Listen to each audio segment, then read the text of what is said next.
waktu bisa muncul. Jadi nafsu yang jenis ini ada pada diri manusia. Dan ingatlah, ini yang tidak bisa diajak kembali kepada Allah. Susah. Kenapa? Karakter dia itu mubi'idatun anillah. Dia menjauh karakternya dia. Jadi nafsu jenis yang pertama ini menjauh dari Allah. Nafsu yang seperti ini biasanya kata-kata yang dia katakan adalah engkau se, nanti wae, jisuwe, masih lama. Dia karakternya menjauh. Ya, karakternya menjauh. Ya. Dan dia khiz bisiyyatin. Jadi termasuk kelompoknya setan. Misalnya ini harus hati-hati. Ini ya kemudian yang dimujadahi oleh ahlus sufiyah itu. Orang-orang tasawuf itu yang ini. Wa idza lam yatimmu sukunuha pun. Sekarang yang ketiga ini. Kalau tadi yang pertama jelas jelek ya. Yang kedua bagus nafsu mutmainnah. Yang ketiga, wa idza lam yatimma sukunuha, jika jiwa itu kondisinya tidak sempurna tenangannya. Ketenangannya itu tidak sempurna. Tenang tapi tidak sempurna. Kalau tadi yang pertama kan tenangnya itu sempurna. Ketika dipanggil oleh Allah, diperintah oleh Allah, tenang dia. Tapi kalau yang ketiga ini tidak. Lam yatimma sukunuha. Jadi ketenangannya tidak sempurna. Walakinnaha, akan tetapi dia ya, sarat mudafa'atan lin nafsi asyahwaniyati. Ya, dia bisa mendorong lin nafsi, bagi nafas asyahwaniyati, bisa syahwat, wa mu'taridatan, dan penentang alaiha, atas nafas syahwaniyah itu. Sumiyat, ya, jiwa yang seperti ini, nafas yang seperti ini disebut an-nafs al-lawwamah. Namanya nafsu lawwamah. Jadi nafsu lawwamah itu adalah nafsu yang tenang tetapi tidak sempurna ketenangannya. Artinya bisa jadi sewaktu-waktu dia goyah. Tetapi meskipun demikian, nafsu jenis ini dialah yang akan mudafa'ah, salat mudafi'atan, mendorong lin nafsi asyahwaniyah wa mu'taridatan 'alaiha. Sewaktu-waktu dia bisa mendorong menolak, maksudnya menolak nafsu syahwaniyah. Misalnya ya, ketika bersyahwat kepada sesuatu, dia bisa menolak itu, mudafa'ah, menolak itu. Dan wa muta'ridun, menentang. Ya, menentang. Li'anha talumu sahibaha inda taksirihi. Nafsu jenis ini dia akan mencela sahibaha, pemiliknya, inda taksirihi, ketika pemiliknya itu kendor, teledor, lemah fi ibadati maulahu, dalam hal ibadah kepada Allah Subhanahu wa taala. Jadi jika misalnya ada gejolak di dalam jiwa kita, kenapa kamu malas sekali ya? Ada penyesalan. Misalnya, kenapa kamu itu enggak sudah tahu kan itu sebelum zuhur ada sunnah 4 rakaat. Kenapa kamu tinggalkan tadi itu? Marahin dirinya sendiri. Itu nafsu lawamah namanya. Nafsu yang mampu mencela pemiliknya. Jika pemiliknya itu lemot, jika pemiliknya itu tidak responsif ketika dipanggil Allah, dia mencela pemiliknya sendiri. Itu namanya nafsu lawamah. Kenapa kamu dulu itu kayak gitu? Nah, kenapa kamu dulu kayak gitu? Munculnya penyesalan atas perbuatan di masa yang lalu. Itu pekerjaannya an-nafs al-lawamah. Ngapain kamu kayak gitu dulu?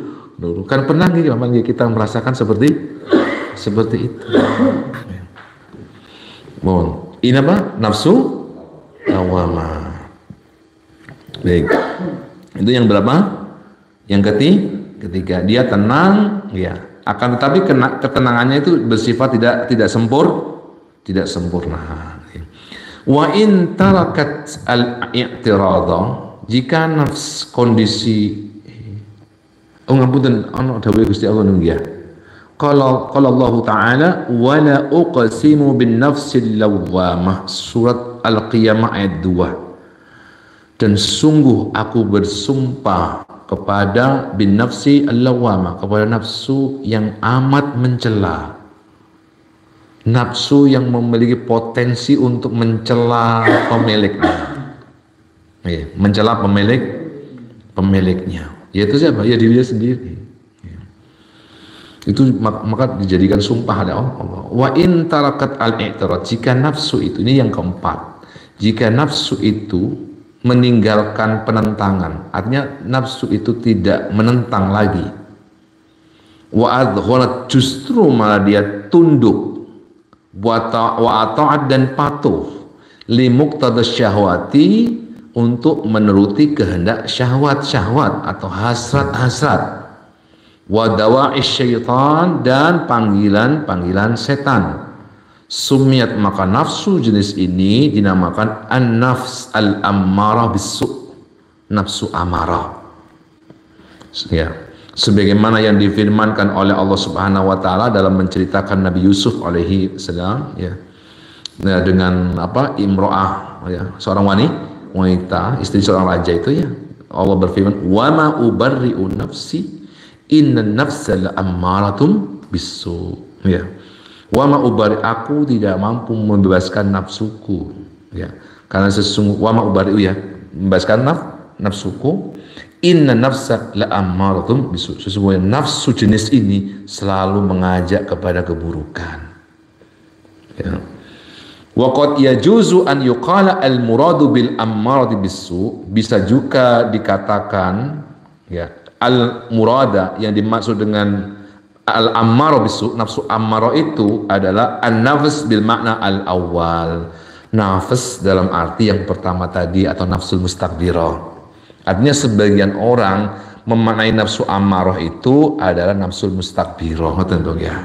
Itu ada sebagian mengatakan begitu, atau bisa dikatakan seperti itu, walaupun nanti ciri-cirinya berbeda-beda. Jadi nafsu ammaro itu adalah nafs yang tidak mau menentang syahwatnya, yang meliarkan, membebaskan matanya, membebaskan telinganya, membebaskan mulutnya, membebaskan indera-inderanya untuk beraksi sebebas-bebasnya, dituruti sebebas-bebasnya. Artinya tidak ada i'tirad, tidak mau menentang, dituruti. Kerjaannya itu dia, ini kerjaannya. Satu, tidak mau menentang kemauan syahwat. Dua, al-ghanat, ya, al-anat wa ata'at.